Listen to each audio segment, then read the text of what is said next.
वहीं अब सरस्वती नदी की धारा दोबारा धरती पर बहेगी। जो नदी किन्हीं कारणों से लुप्त हो गई है, वो सरस्वती नदी एक बार फिर से प्रवाहित होगी।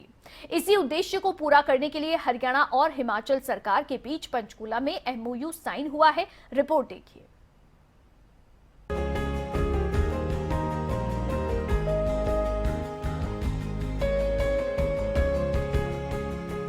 वेदों और पुराणों में जिस नदी का जिक्र हम सुनते आए हैं, हमारे सनातन धर्म में जिस नदी को पूजा जाता है, उस सरस्वती नदी को धरा पर उतारने का काम हरियाणा हिमाचल की सरकारें कर रही हैं। इसी लक्ष्य को पूरा करने के लिए हिमाचल और हरियाणा सरकार ने पंचकुला में एक एमओयू साइन किया है। इस मौके पर हरियाणा और हिमाचल दोनों सरकारों के मुख्यमंत्री मौजूद रहे। वहीं इस मौके पर हिमाचल के मुख्यमंत्री जयराम ठाकुर ने कहा कि आदि बद्री बांध परियोजना से जहां सरस्वती नदी भौतिक स्वरूप में आएगी, तो वहीं रोजगार के अवसर भी सृजित होंगे। जहां आदि बद्री बांध परियोजना से सरस्वती नदी फिर भौतिक स्वरूप में आकर हमारा कल्याण कर पाएगी, वहीं बांध का निर्माण शुरू होने से रोजगार के अवसर सृजित होंगे तथा पीने व सिंचाई के लिए भी प्रचुर मात्रा में पानी उपलब्ध होगा। हिमाचल और हरियाणा अपने यहां सरस्वती हेरिटेज पर्यटन प्रोजेक्ट विकसित कर सकेंगे। इससे पर्यटन में भी बढ़ोतरी होगी और जिससे क्षेत्र भी विकसित होगा और स्थानीय लोगों की आर्थिकी भी मजबूत होगी। मुख्यमंत्री जयराम ठाकुर ने कहा कि इस बांध में जाने वाली जमीन बहुत ज्यादा नहीं है, लेकिन जो भी जमीन जा रही है, उन जमीन मालिकों के लिए मुआवजा राशि के लिए जो भी मदद होगी वो की जाएगी। और हमारे लिए तो एक तरह से इस बात को मैं कहूं कि एक पंथ दो काज वाली बात है ये। और जहां तक हिमाचल प्रदेश के इसमें मैं देख रहा हूं कि बहुत ज्यादा उसमें जो है हमारी जमीन इसमें जो है वो समृद्ध नहीं हो रही है। थोड़ा ही इसमें इलाका जा रहा है इसमें, और लगभग जो जमीन के जो मालिक है तो उनकी संख्या भी बहुत ज़्यादा नहीं है, 21 ही है कुल मिलाकर के। लेकिन उनके लिए जो मुआवजे की व्यवस्था, उसके लिए सारी बातों को लेकर के हमने तय किया कि उनको मदद जिस रूप में की जा सकती है वो हम करेंगे और एचपीपीसीएल के माध्यम से इस प्रोजेक्ट का निर्माण होगा।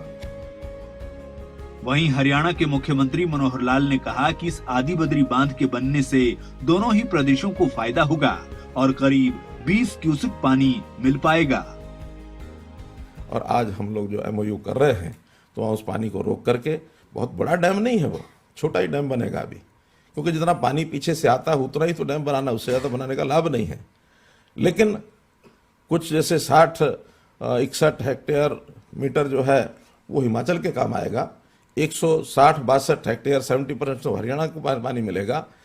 उसको अगर मोटे अर्थों में बताना हो तो लगातार 8-9 महीने, 3 महीने तो पानी पर्याप्त रहता है बरसात के दिनों में, कोई कमी नहीं है। उस डैम के भरने के बाद भी पानी और बचेगा जाएगा, लेकिन 8-9 महीने लगातार उसमें से पानी हम लेंगे तो 20 क्यूसेक पानी लगातार उसमें धारा प्रवाह हो सकता है। इस दौरान हरियाणा के मुख्यमंत्री मनोहर लाल ने ये भी बताया कि 1986-87 में इतिहासकार डॉक्टर विष्णु वाकड़कर सरस्वती नदी पर शोध कर रहे थे, जिन्होंने आदि बद्री से कच्छ तक यात्रा की थी, जिसमें बहुत सी जानकारियां निकल कर आईं। उस यात्रा में मनोहर लाल भी 4 दिन उनके साथ रहे थे।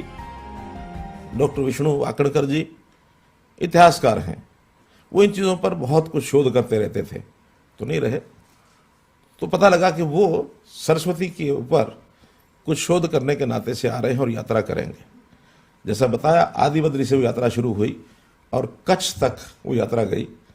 मैं केवल 4 दिन ही उनके साथ रहा था, प्रारंभ में आदि बद्री से शुरू होकर, और हरियाणा का हिस्सा लगभग ये पेवा कैथल तक, इस हिस्से को 4 दिन में उन्होंने कवर किया।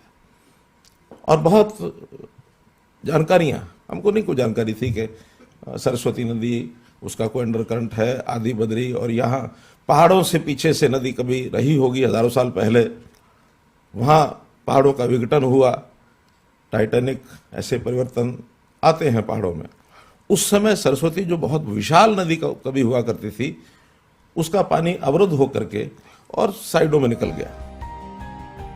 आपको बता दें कि आदि बद्री में ये डैम बनेगा। अब एमओयू साइन होने के बाद जल्द ही इसका शिलान्यास किया जाएगा।